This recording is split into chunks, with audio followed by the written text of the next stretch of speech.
पहले मेरे साथ चल, यही पास में मेरा ऑफिस है, वहां बात करेंगे। तुम यहीं पे रहना और इनके सामान का ध्यान रखना। जी मैम।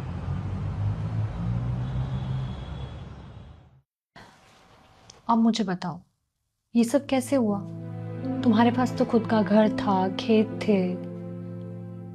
डीएम बनने के बाद मैं तुम्हारे घर गई थी, वहां से मुझे पता चला कि तुम सब कुछ बेचकर कहीं चले गए हो। तुम्हारे जाने के बाद मैंने थोड़ी इंक्वायरी की कि क्या वो सच था या नहीं। इंक्वायरी करने के बाद मुझे पता चला कि तुम्हारा और तुम्हारे टीचर के साथ कुछ भी नहीं था। उसके बाद मैं तुम्हारे घर गया तुम्हें वापस लेने, लेकिन तुम्हारे मम्मी पापा ने बोला कि उन्होंने तुम्हें उसी दिन घर से निकाल दिया था।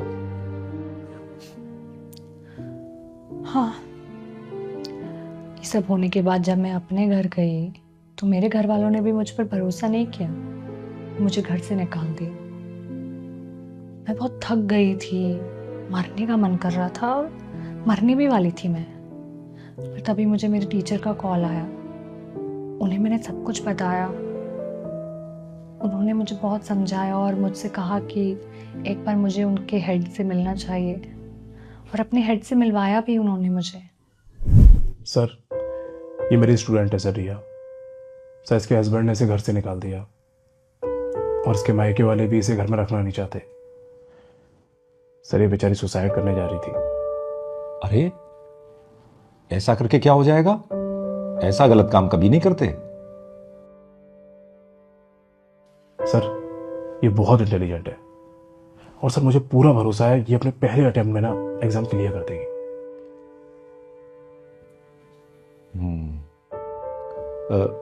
ऐसा कीजिए, आप चाहें तो हमारी कोचिंग सेंटर में जॉब कर सकती हैं, साथ साथ आपकी पढ़ाई भी चलती रहेगी।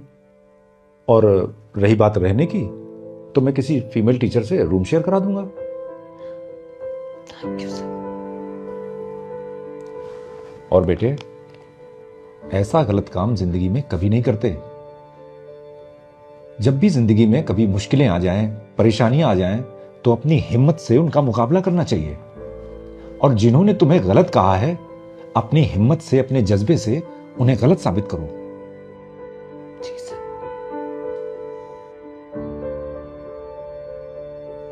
जिन पर तुम शक कर रहे थे ना, उन्होंने मुझे एक नई जिंदगी दी। फिर उस कोचिंग में मैंने पढ़ाया और साथ साथ में अपनी पढ़ाई भी कंटिन्यू की, और